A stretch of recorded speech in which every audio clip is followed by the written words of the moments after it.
Oferta económica e documentación para valoración de criterios cuantificables de forma automática sobre número 2 do procedimento aberto para a contratación do arrendamento na modalidade de renting dúas prensas digitales de produción multifuncionales destinadas á imprenta da Diputación Provincial de Ourense. Tipo de licitación 33.057,85 euros ano, IBE excluído.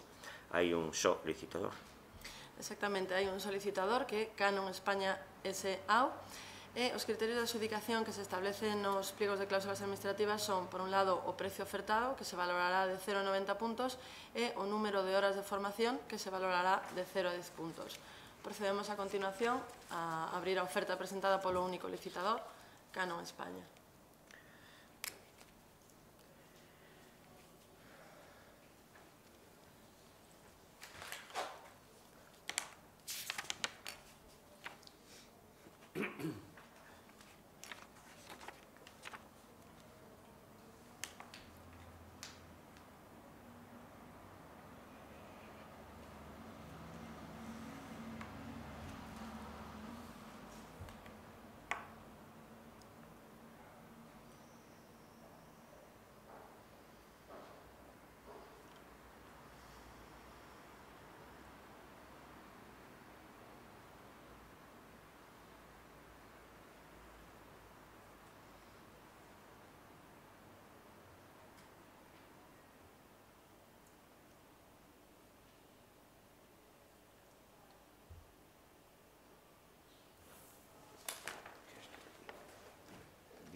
Bueno, efectivamente, o único licitador, Canon España, se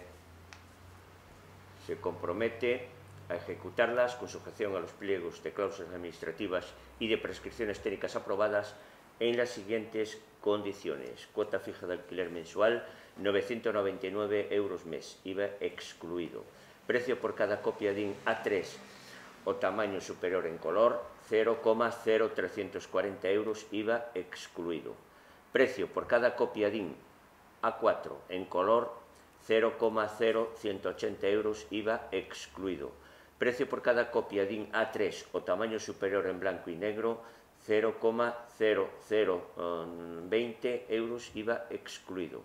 Precio por cada copia DIN A4 blanco y negro, 0,0010 euros, IVA excluido. Número de horas de formación que se impartirán al personal de la imprenta para el adecuado manejo de los equipos, 40 horas.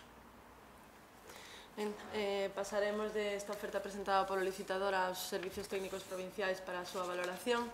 É dicir que, no caso de que incorrera en baixa desproporcionada, será requerido desde a plataforma de licitación electrónica para que no plazo de 3 días hábiles presente as alegacións que considere pertinentes. E con isto damos por finalizado o acto.